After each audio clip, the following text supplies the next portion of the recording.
আসসালামু আলাইকুম আজমান। গাছটা দেখতে অনেক সুন্দর লাগছে ভাই। এই গাছটা একদম ছোট ছিল, এখন আজকে দেখলাম গাছটা অনেক বড় হয়ে গেছে।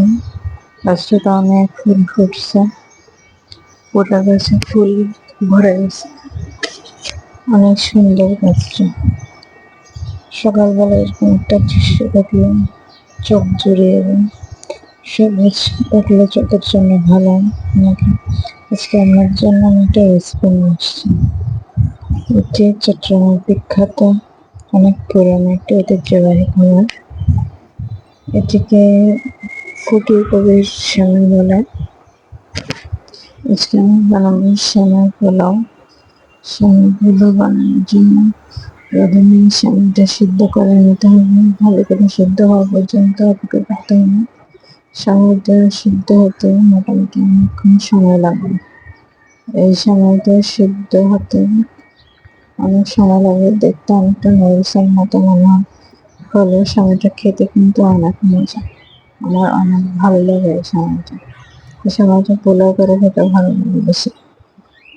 সময়টা রান্না করার জন্য প্রথমে ঘি দিব, প্যানে ঘি দিয়ে তারপর বাদাম, কিশমিশ এগুলো দিয়ে, নারকেল দিয়ে একটু ভেজে নিই।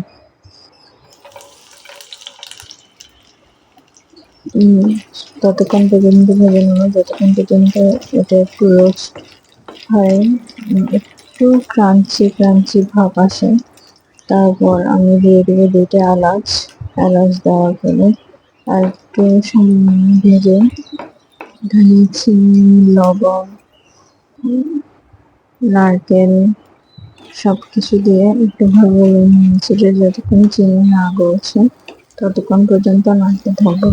নারকেল দেওয়ার পরে চিনি সহ গলে যাওয়ার পরে আস্তে আস্তে যখন একদম গলে যাবে চিনিটা, তারপর সেমাই দিয়ে দেবো। সেমাই দিয়ে নেড়ে চেড়ে একটু পাউডার দিয়ে দেবো। পাউডার দিয়ে দেওয়ার পরে সেমাইটা ভালোভাবে নেড়ে চেড়ে চুলোয় জাল দিয়ে তারপর কিছুক্ষণ পরে নামিয়ে ফেলবো।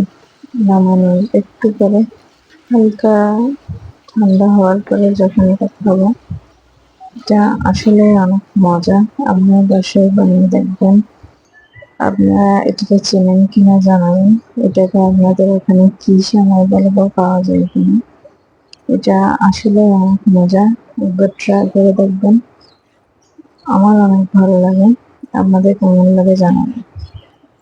ফাইনালি আমার সেমাই রেডি, দেখুন কত সুন্দর হয়েছে। এটা কিন্তু দেখতে যেমন সুন্দর, খেতেও অনেক মজা, অনেক টেস্টি। আমার তো অনেক বেশি ভালো লাগে এটা। অনেক জায়গায় খাই ওরকম দেখতে, এবং খেতেও অনেকটা এরকম।